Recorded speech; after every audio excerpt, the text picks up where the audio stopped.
Sortez vos plus belles tenues, les 6 saisons de Gossip Girl sont de retour sur Netflix depuis ce jeudi 6 juillet 2023.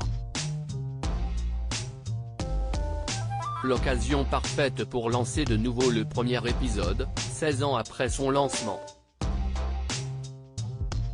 En décembre 2022, Netflix avait brisé le cœur de ses abonnés en annonçant que Gossip Girl quittait le catalogue de la plateforme. Depuis, la série avait totalement disparu des plateformes de streaming. Jusqu'à aujourd'hui. Après 6 mois d'absence, Netflix vient de remettre en ligne les 121 épisodes de la série qui a révélé Blake Lively, Penn Badgley, Leighton Meester, Chase Crawford et Éditions Westwick.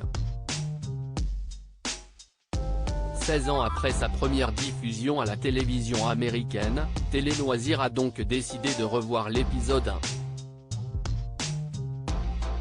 Alors ça donne quoi cette nouvelle plongée dans le quotidien des étudiants privilégiés de l'école Constance Billard à New York? Gossip Girl, retour dans les années 2000, personnages problématiques et manque de diversité. Pas de doute dès les premières minutes du pilote de Gossip Girl, on est bien dans les années 2000. Téléphone à clapet, blog bien ringard et même mention de MySpace, ce premier épisode de la série nous replonge à une époque révolue où Instagram et les réseaux sociaux tels que nous les connaissons aujourd'hui n'existaient pas.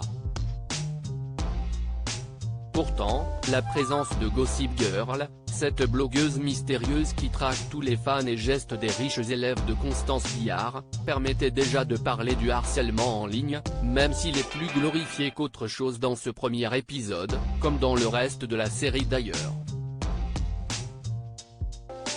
Mis à part les téléphones passés de mode, on ne peut pas dire que la série a beaucoup vieilli, du moins en ce qui concerne les images ou les choix vestimentaires. Là où ça fait plus mal, c'est sur certains personnages. Par exemple les parents des personnages riches de la série qui lâchent des phrases parfois lunaires. Comme la mère de Blair, d'ailleurs jouée par une autre actrice que celle qui l'interprétera dans le reste de la série, surtout intéressée par l'apparence de sa fille, qui arrive à lui sortir un « tu ne seras jamais aussi splendide et aussi mince que tu l'es en ce moment ». Ou bien le père de Nate, qui le pousse à rester avec Blair pour réussir à conclure un accord commercial avec les Waldorf.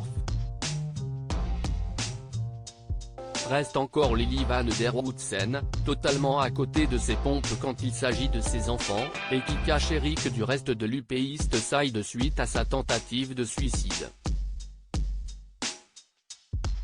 Mais le personnage le plus problématique de tous, c'est Chuck.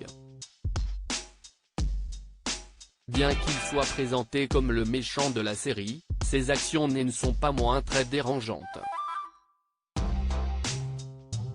Vous souvenez-vous qu'il tente de violer 2 filles, Serena et Jenny, dès le premier épisode? Oui, on vous avait dit que c'était bien problématique et à l'époque, la notion de consentement est aux abonnés absents. Autre chose qui saute tout de suite aux yeux dès ce premier épisode, le manque de diversité du côté du casting. Les seuls acteurs de couleur se retrouvent relégués au second plan, et encore on pourrait même dire au troisième plan. Même chose du côté de la sexualité, ceux qui ont vu la série savent que le frère de Serena est gay mais cette intrigue ne prend pas beaucoup d'importance de la série. Lors de la sortie du reboot de Gossip Girl il y a quelques années, le producteur Joshua Safran avait confié à Vulture qu'il regrettait ce manque de diversité, indiquant qu'il aurait aimé s'y consacrer plus profondément au fil des 6 saisons. Un premier épisode efficace qui nous rappelle toute l'évolution des personnages 16 ans plus tard, ce premier épisode de Gossip Girl n'a pas perdu de son efficacité et continue à plaire, notamment pour ceux qui sont attirés par les séries centrées sur des ados. On ne va pas vous mentir, on n'a pas été happé par la performance des acteurs et on comprend mieux pourquoi aucun d'eux n'a vraiment percé depuis la fin de la série, à 2 exceptions près. On a aussi été plutôt surpris par la bande originale entraînante composée de hits de l'époque, qui nous ambiance toujours aujourd'hui.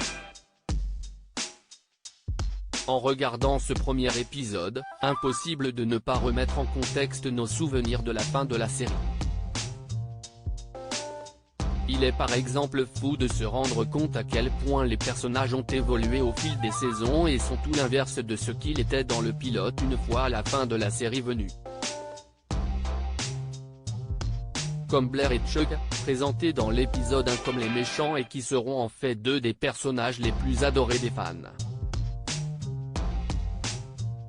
Ou encore Jenny et Serena, les gentils des débuts qui seront les plus insupportables par la suite. La preuve que Gossip Girl a su faire évoluer ses personnages, même si tous n'ont pas évolué dans le bon sens.